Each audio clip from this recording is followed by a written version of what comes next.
When my sons were 10 and 12, I bought them an Xbox. And they were in the basement. They were playing one day. They were playing Madden.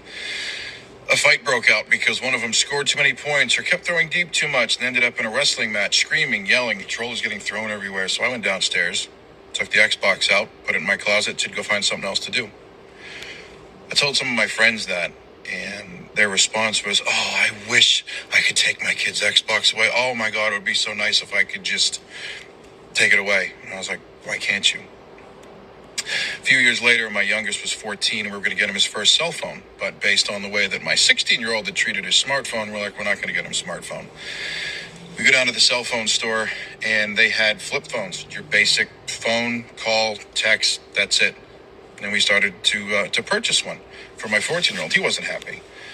My 16-year-old looks over and kind of is smirking while he's texting away on his phone, and he's like, "Oh, wow, sucks to be him." And I said, "Come here. This one's going to be yours."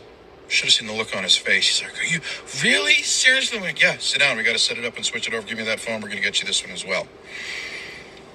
I put a picture of that on my Facebook page, and the comments and the people that talked to me in the week after was, "Oh, I wish I could do that. Oh, man, you're so lucky. I wish I could take my son's photo or my daughter's. I wish I could." And I'm like, "Why can't you?"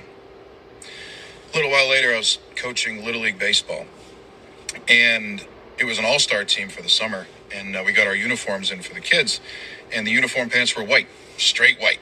So we told all the kids, we had a meeting with the team. We said, "Listen, do not wear these pants to practice. We don't want to get them dirty. We want to look presentable when it's time to play the game.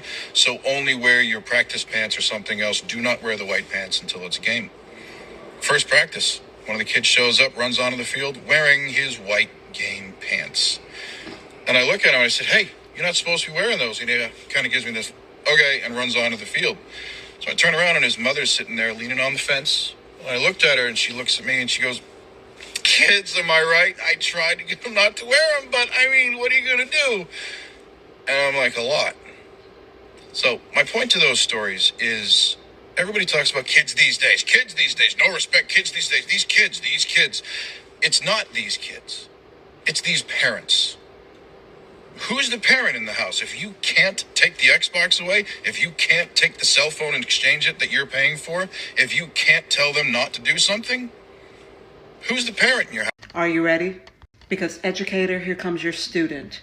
And he's running on the field of your campus and into your classroom, all kinds of wrong, as his mama looks on to see if you're going to correct what she's allowed. Get ready for a fight. Well, what do you do when parents outsource discipline to teachers and teachers attempt to outsource discipline issues to admin, and then admin outsource discipline issues back to the parent? Do you see where this is going or not going? If you're an adult and have the privilege of influencing a child, I want you to pull up to the table.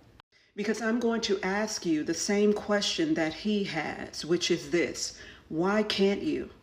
It is your campus, principal. Why can't you correct? It's your classroom, educator. Why can't you withhold? It's your daycare director. Why can't you remove? It's your group, your club, your team. Why can't you apply pressure that brings about behavioral changes in the children that you serve?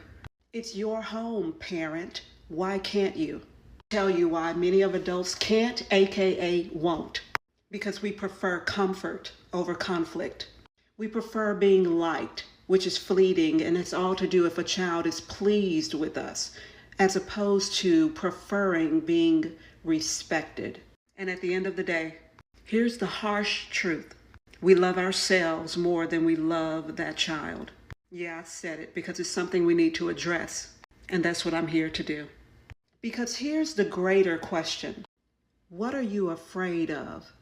Because it's time out for us to keep talking about how wild these children are if we do not address how weak adults have become.